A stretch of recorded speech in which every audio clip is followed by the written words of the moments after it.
It is hard to believe, but we are getting to the end of the summer. And for those of us that are parents of youth athletes, or if you're a youth athlete watching this yourself, we need to start thinking about what we're about to get back to and make sure that our training is starting to emulate, or at this point should be emulating, the forces and the types of stress that you're going to be experiencing in your fall sport. And I thought of this topic because I was working with a patient the other day. He is a high school athlete, and he's been doing a lot of like jogging and just things that are very easy to do. Open up the front door, go on a run, just to get that fitness level back up in preparation for the upcoming fall sports season. Now, for his sport, it doesn't require a lot of long distance running. It's a lot of short bursts, right? Think of football, basketball, baseball, where you're never running continuously for one extended period of time. It's a lot of sprinting type actions.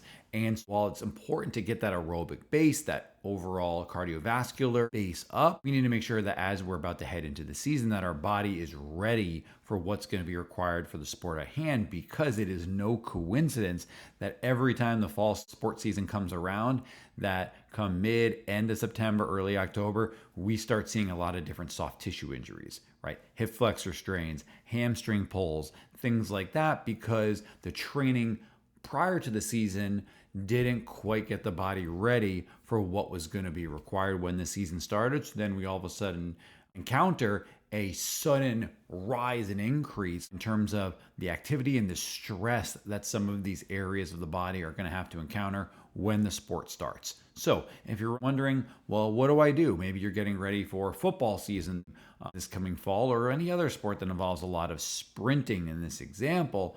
Well, let's make sure we're taking those long runs, those jogging, those distance workouts, and starting to shorten them down into intervals. So if you are somebody who's been running miles, well, maybe we need to go to the track and start shrinking that a little bit and incorporating maybe some like 50-meter sprints or things like that, where we begin week one, we're going something like 60, 70% of your max effort. And we're doing, let's say in this example, 10 of those sprints with, let's say, a minute or so rest in between, or 2 minutes in between. And then after week one, week two, we start to increase that effort level to maybe where now we're going like 80% of our effort, and we are timing ourselves, making sure we can maintain that same time throughout every one of those intervals.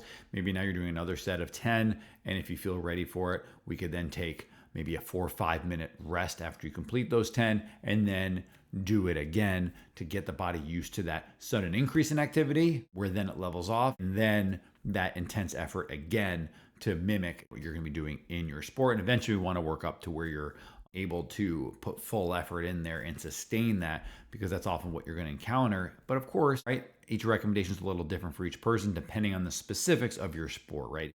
If it's like going into playing basketball, we may want to incorporate some more plyometrics, jumping, that stuff into your routine. Where football, we want those shorter bursts, and maybe we're concentrating on shortening actually that window of your sprints, as opposed to maybe if you're a soccer player, right, we might go for longer runs. Maybe we're looking at 100, 200 meter intervals to make sure you can sustain it, as opposed to football where the average play is under 4 seconds. So we always want to think of that. So if you're watching this now, it's probably getting close to when fall sports season starts.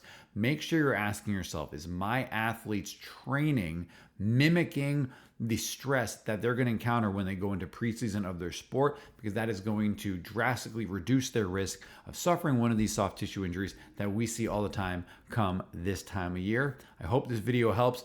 If you happen to experience an injury like this, or have a child that's experiencing an injury like this, don't worry, bring them in to see us. This is something we can really speed up the recovery of and get them back on the field ASAP, which it would be a heck of a lot faster than if they tried to just manage it with rest, because it generally doesn't solve the root cause of what led to it in the first place.